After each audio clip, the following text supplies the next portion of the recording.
నాకెంత ప్రేమ ఉందో,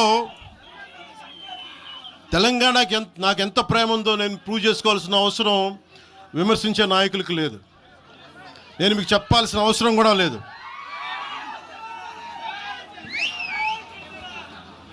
తెలంగాణ విభజనకి జనసేన వ్యతిరేకం అని మాట్లాడుతూ ఉన్నారు. నేను మళ్ళీ చెప్తా ఉన్నా, విభజించిన తీరుకు మేము వ్యతిరేకం. తెలంగాణ కోసం సామాజిక తెలంగాణ కానీ అన్ని కులాలు బాగుండాలి అని చెప్పి మరీ వచ్చాం. పార్లమెంటు తలుపులు మూసి తెలంగాణని ఆంధ్రాని విభజించిన తీరు మీద తప్పని చెప్పాను తప్ప తెలంగాణ సంస్కృతి మీద కానీ తెలంగాణ రాష్ట్ర ఏర్పాటు కానీ ఎప్పుడూ జనసేన వ్యతిరేకం కాదు. ఇది తెలంగాణ ప్రజలకి చాలా స్పష్టంగా తెలియజేస్తా ఉన్నాం. నాకు నిలబడింది కష్టాల్లో ఉన్నప్పుడు ఒక్క నిమిషం సార్, ఒక్క నిమిషం మాట్లాడేవాడిని సార్. తెలంగాణ ఆంధ్రప్రదేశ్లో నన్ను తిరగనివ్వమని మాట్లాడుతూ ఉంటే నాకు వారాహి అనుమతినిచ్చింది తెలంగాణ ప్రజానికి, నాకు అనుమతి ఇచ్చారు. నాకు అలాగే నాకు గత వైసీపీ ప్రభుత్వం మిమ్మల్ని ఆంధ్రాలోకి అడుగు పెట్టనివ్వు అంటే కోదాడ, నల్గొండ అన్ని ప్రాంతాల నుంచి వచ్చి నాతో పాటు అండగా వచ్చారు నా తెలంగాణ అన్నదమ్ములు, జన సైనికులు. నేను చాలాసార్లు మా నాయకులందరినీ అడగండి, మనం పార్టీని ఇక్కడ బలపెడదాం అంటే నేను ఒకటే చెప్పా, తెలంగాణ వచ్చిన ఈ సందర్భంలో మనం కూర్చోబెట్టి మాట్లాడితే ముందు అది వేరేగా వెళ్తుంది. తిరగండి, జనసేన ఆశయాలను తీసుకెళ్ళండి, ఆ రోజు సంగతి చూద్దాం, ప్రజలు కోరుకున్న మీద చూద్దాం తప్ప నాకేమి ఇక్కడ కూర్చొని ఆంధ్రప్రదేశ్లోనే అధికారం కోరుకునేవాడిని, తెలంగాణలో నేనే అధికారం కోరుకుంటాను, ఒక మార్పు తప్ప.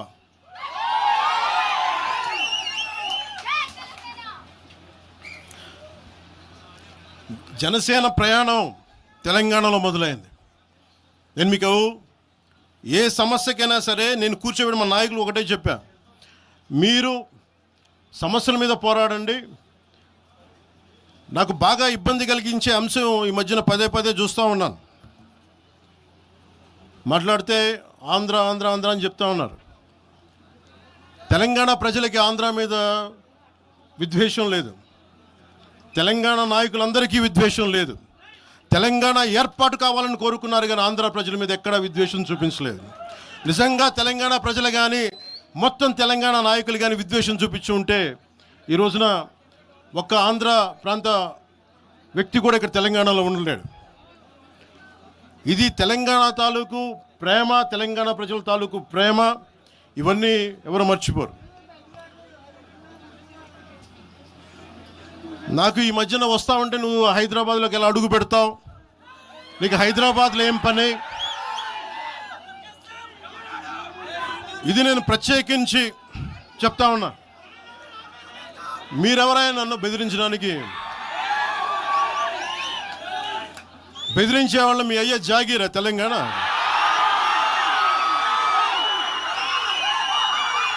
నా మీద దాడులు చేస్తా ఉంటున్నారు కదా. నాకు తెలంగాణలో బెదిరింపుల కంటే కూడా ఆంధ్రాలో బెదిరింపులు ఎక్కువ. నాకు తెలంగాణలో ఇంకా రానివ్వు అంటారు నన్ను, ఆంధ్రాలో అయితే తల తీసేయని అంటారు కోనసీమలో కొంతమంది. నేను ఓడిపోయినప్పుడు 2019లో ఓడిపోయినప్పుడు మన తెలంగాణ నాయకులు ఒకరే చెప్పారు, అన్నా మా తెలంగాణలో ఉంటే నీకు పరిస్థితి రానిచ్చేవాళ్ళం కాదని చెప్పి. నాకు నిజంగా తెలంగాణ అద్భుతంగా ఉండాలి, యువతకు అద్భుతమైన అవకాశాలు రావాలని కోరుకుంటాను తప్ప నాకు ఇక్కడ కొత్తగా బావుకునేది లేదు, ఏమీ లేదు. బెదిరించే వాళ్ళందరికీ ఒకటే చెప్తున్నాయి, నా ఇంటి ముందు ఎందుకు పెట్టారంటే ఎవరన్నా దాడి చేయాలంటే సంతోషంగా ఇదే నా ఇంటి అడ్రస్, అది మీకు తెలియదు. నాకు అలాంటి భయాలు లేవు. నాకు బాంచన్ సారు కాల్మొక్తా అనే ఉద్దేశం ఉంటే పార్టీ ఎందుకు పెడతామా? అంత భయపడేవాళ్ళంతా పార్టీ పెడతామా? మీ ఇష్టానికి మాట్లాడితే మేము భయపడాలా? ఏ రోజున ఒక్క మాట మీకు కేసీఆర్ గారి గురించి కానీ ఇన్ని సంవత్సరాల్లో 12 సంవత్సరాల్లో ఒక్క తెలంగాణ నాయకుడిని ప్రభుత్వం ఏర్పాటు చేసినప్పటి నుంచి ఈ రోజు దాకా ఒక మాటంలా. ఇంకా మా వాళ్ళు తిడతా ఉండేవాళ్ళు, నువ్వు మెత్తబడిపోయి ఏం మాట్లాడలేదని. అడగండి ఒకసారి, అందరిని పేరు పేరున ఒక్కొక్కరిని అడగండి. నీకు పౌరుషం చచ్చిపోయిందా? పౌరుషం చావలా? తెలంగాణ మీద ప్రేమ చావలా? అది తప్పుగా అర్థం చేసుకుంటారు. మీరు అర్థం చేసుకుని నేనేం మాట్లాడిన ప్రస్తుతానికి అని చెప్తా. ప్రజలు కోరుకున్నప్పుడు నేను మాట్లాడతా. ఎంత కమిటెడ్గా ఉన్నాను తెలంగాణ కంటే, జనసేన మా వాళ్ళందరూ ఎదురు చూస్తున్నారు తెలంగాణలో జనసేన ఎదగాలని. నేను ఒకటే చెప్పా, ప్రజలు కోరుకునే వరకు మీరు ముందుకు తీసుకెళ్ళండి అని చెప్పి నేను జర్నలిస్ట్ కాలనీలో ఉన్న తెలంగాణ జనసేన పార్టీని కూడా నేను తీసేసాను. మొత్తం హెడ్ క్వార్టర్స్ అంతా మంగళగిరిలో పెట్టిన. నాకు అంత కమిట్మెంట్ తెలంగాణ మీద. ఎందుకంటే నాకు రెచ్చగొట్టడం ఇష్టం లేదు. తగ్గి మాట్లాడా. మీరు ఎన్ని హింసించినా, మీరు ఎన్ని మాటలు మాట్లాడినా, ఆంధ్ర కొడకని తిట్టినా, అరే నా గుండెల్లో తెలంగాణ ఉంది, మీరు ఎన్ని తిట్టినా నేనేం పట్టించుకోను. వైసీపీ నాయకులు, క్రిమినల్ గ్యాంగ్స్ చాలాసార్లు నాకు బెదిరింపులు ఇచ్చినాయి. దానికి మించిన బెదిరింపులు నిజంగా నాకు తెలంగాణ నాయకులు. వైసీపీ గుండాలు ఇచ్చిన బెదిరింపుల కంటే కూడా, చంపేస్తామని బెదిరింపుల కంటే కూడా నాకు తెలంగాణ ఎప్పుడు ఇవ్వాల. అసలు ఈ గొడవ అంతా ఎందుకు స్టార్ట్ అయింది? ఈ గొడవ అంతా ఎక్కడ స్టార్ట్ అయింది? ఒక ఎనలిస్ట్, ఒక విశ్లేషించే వ్యక్తి, ఆయనంటే నాకు గౌరవం, ఆయన మీద నాకు గౌరవం ఉంది. ఆయన తీసుకుపోయి ఓ మీడియాలో మాట్లాడతా అమిత్ షా గారి గురించి మాట్లాడారు. అమిత్ షా గారు నేను మాట్లాడుకున్నామంటే ఆయన విన్నారంటే, ఆయన కూర్చొని తప్పుడు మాటలు మాట్లాడితే దాన్ని ఖండించే. నా మీద మనకు మాట అంటే మన జన సైనికులు ప్రతి చోట ఏదో కూర్చొని ఒక కేసులు పెట్టారు కూడా నాకు తెలియదు. తెలిసిన వెంటనే చెప్పాను, అవన్నీ వదిలేనని చెప్పాను నేను. అవన్నీ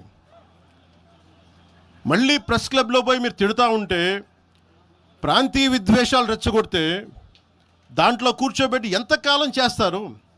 12 సంవత్సరాలు తెలంగాణ వచ్చిన తర్వాత ఇంకా తెలంగాణలో ఉపాధి లేకపోయినా, ఏమి లేకపోయినా దానికి ఆంధ్రుడే కారణం, దానికి పవన్ కళ్యాణే కారణం.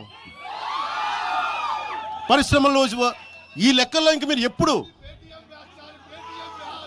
మీరు ఎన్ని చేసినా ప్రతిదానికి ఎక్కడో చోట తెలంగాణ ప్రజలు ఇది గ్రహించాలి. ఉద్యోగాలు రాకపోయినా, ఉపాధాలు రాకపోయినా ప్రతిదానికి ఆంధ్రోడు కారణం అంటే, ఆంధ్ర ప్రజలు నిజంగా ఎందుకు వస్తారు ఇక్కడికి? తెలుగు చిత్ర పరిశ్రమ ఎందుకు వచ్చింది? ఎక్కడో మద్రాసులో ఉన్న తెలుగు చిత్ర పరిశ్రమ ఇక్కడ రావడానికి కారణం తెలంగాణ ప్రత్యేక రాష్ట్రం కావాలని కోరుకున్న నాయకులు చెన్నారెడ్డి గారు తీసుకొచ్చారు ఇక్కడికి. ఆయన తీసుకొచ్చారు ఇక్కడికి. 50 సంవత్సరాలు కలిసి ఉన్న రాజధాని ఇక్కడ సడన్గా పోయి మీరు ఇక్కడ రాకూడదు అని కొంతమంది నాయకులు, తెలంగాణ ప్రజలు వేరు. నేను మొదటి రోజు నుంచి చెప్తా ఉన్నా, పాలకులు వేరు, ప్రజలు వేరు. తెలంగాణకి అన్యాయం చేసిన పాలకుల్ని, దాంట్లో పవన్ కళ్యాణ్ కూడా, వాడిని కూడా ఉరిదీసాను పర్లా. పాలకులు వేరు, ప్రజలు వేరు. మీరు పాలకులను తిట్టుకున్న ప్రజలను తిడితే, విద్వేషాలు రెచ్చగొడితే ఈ దేశం ఎటుపోద్ది? సూరత్లో తెలుగు ప్రజలు ఉన్నారు. రేపొచ్చిన గుజరాతీ మనుషులందరూ గుజరాతీస్ అందరూ కూర్చొని తెలుగు వాళ్ళు ఇక్కడ ఉండకూడదంటే కుదురుద్ది అక్కడ? నాందేడ్లో ఉన్న తెలుగు వాళ్ళు, షోలాపూర్లో ఉన్న మన తెలంగాణ తెలుగు వాళ్ళు అందరూ కూర్చోబెట్టి మా మహారాష్ట్రీయులు తిరగబెడితే ఏమవుద్ది? దేశం నిలబడద్దా? దేశం ఒకటిగా ఉంటుందా? ఎంతకాలం తిడతారు? ఎంతకాలం? నేను అమిత్ షా గారిని అన్నారని చెప్పి నేను మాట్లాడగానే కూర్చోబెట్టి ఒకళ్ళు దానికి చిలవలు పలవలు చేసి, నాకు తెలంగాణ అంటే పడదు, నాకు వీళ్ళంటే పడదు, వాళ్ళంటే పడదు, ఇన్ని సంవత్సరాలు 12 years కూర్చోబెట్టడం, మేము ఒక చెరువుని కబ్జా చేసామంట. నాకేం పనిలేదా? నిజంగా మీరన్నట్టుగా కబ్జా చేస్తే ఇల్లు తగలబెట్టారా? నాది వచ్చి మీరు ఉంచుతారా నన్ను? ఒక్కొక్కళ్ళు కూర్చోబెట్టి 111 జీవోలు ఏమేం చేశారు అటు చూసిపోండి, అటు చూడండి. నిజంగా ఈ రోజున తెలంగాణ రాష్ట్ర ముఖ్యమంత్రి గారికి చెప్తున్నా, రేవంత్ రెడ్డి గారికి చెప్తున్నా, ఆయనంటే నాకు ఇష్టం, ఆయనంటే గౌరవం నాకు. కానీ వారికే నేను చెప్తా ఉన్నా, తెలంగాణ ప్రభుత్వానికే చెప్తున్నా, పవన్ కళ్యాణ్ కనుక ఆ చెరువుని మీరు ఒక చెరువును ఆక్యుపై చేసుకున్నాడంటే సంతోషంగా చెప్తాను, ఈ రోజున తెలంగాణ ప్రభుత్వానికి రాసి ఇచ్చేస్తున్నారు. అలాగే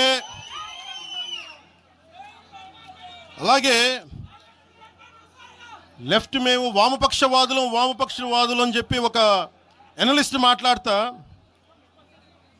ఇది ఎలా ఉంటుందంటే ప్రపంచ కార్మికులారా ఏకం కండి అని చెప్పే వామపక్ష భావజాలం ఈ రోజున ప్రాంతీయతకు వచ్చింది. ఆ వామపక్ష భావజాలం చెప్పే వ్యక్తి అనలిస్ట్ ప్రకారం ప్రపంచ కార్మికులారా ఏకం కండి అని చెప్పే వామపక్ష భావజాలం ఈరోజు ఎక్కడికి వచ్చింది? ఆయన చెప్పిన విధానం ప్రకారం ప్రాంతీయతకు వచ్చింది. కమ్యూనిజం ఎందుకు చచ్చిపోయిందంటే ఇలాంటి వాటి వల్ల చచ్చిపోద్ది. ఈరోజు గద్దర్ గురించి మాట్లాడతారు. బండెనక బండి కట్టి 16 బండ్లు కట్టి ఏ బండిలో పోతాం నైజాం సర్కార్ ఓడా అంటే అది ఈరోజు మాకు వచ్చిన ప్రేమ కాదు. మాకు అది నా చిన్నప్పుడు చెప్పాను ఆ మాట, తర్వాత ఫస్ట్ మీటింగ్లో చెప్పా. గద్దర్ గారు బతికున్నప్పుడు మీరందరూ ఏమయ్యారా? గద్దరన్న బతికున్నప్పుడు మీరందరూ ఎక్కడున్నారు? గద్దరన్న వెన్నులో బుల్లెట్లు దిగితే గద్దరన్న నా దగ్గరికి వచ్చాడు. ఒకటి అడిగాడు ఆఫీస్కి వచ్చి, మన జర్నలిస్ట్ కాలనీలో ఉండే జనసేన ఆఫీస్కి వచ్చి, అరే తమ్మి నాకు బుల్లెట్లు దిగినీరా, నాకు వెనకాల నన్ను స్వేచ్ఛగా రే అని పిలుచుకునేంత చనువు మా ఇద్దరి మధ్య, నాకు బుల్లెట్లు దిగినీరా ఈ వెన్నులో, నడవాలంటే ఇబ్బందిగా ఉందిరా, నాకు కారులో పోవాలంటే ఆటోలో తిరగలేకపోతున్నా, ఒక అండంగా అడుగుతున్నా, హక్కుగా అడుగుతున్నా, బండి కొనివరా అంటే ఆయన ఒక 24 గంటలు 3 రోజుల్లోనో 2 రోజుల్లోనో బండి కొనిచ్చాను నేను ఆయనకి. ఇప్పుడు ఎందుకు చెప్తున్నానంటే ఆ రోజు నేను చెప్పుండొచ్చు, నేను చెప్పట్లా. మీకేం తెలుసు గద్దర్ గారి గురించి? మీకేం తెలుసు? మీరేం మాట్లాడతారు గద్దర్ గారి గురించి? బతికున్నప్పుడు ఆయనకి ఏం చేశారు? మీరందరూ బతికున్నప్పుడు మీరేం చేశారు ఆయనకి? మీరు పర్మిషన్ ఇవి కూడా ఇవ్వాలా? మీరు ఒక్కళ్ళు మాట్లాడలా? ఏదైనా అవసరం వస్తే నా కాడకు వచ్చి ఆయన గద్దర్ అన్న ఏంటి ఏమనుకుంటున్నారు మీరు? నేను పాలిటిక్స్లోకి వచ్చాక తెలుసు అనుకుంటున్నారా గద్దరన్న? మీరందరూ చూసిన ఖుషీ సినిమా చూసిన తర్వాత చిరంజీవి గారు ఫోన్ చేశారు నాకు, అరే గద్దర్ గారు ఫోన్ చేస్తున్నారా నీకోసం, ఒకసారి నేను కలవాలంటాను. ఆయన ఒకటే మాట అన్నారు చూసి, అరే మా పోరలు చూపించిన రా బాబు నీ సినిమా పాట, దాంట్లో నువ్వు భారతదేశాన్ని తాకట్లో పెట్టే విజువల్ పెట్టావంట, నువ్వు మాకు అర్థమవుతుందా, మా భావాలు అర్థం చేసుకున్నవాడు అని చెప్పి. తరిమేల నాగిరెడ్డి గారి తాకట్లో భారతదేశాన్ని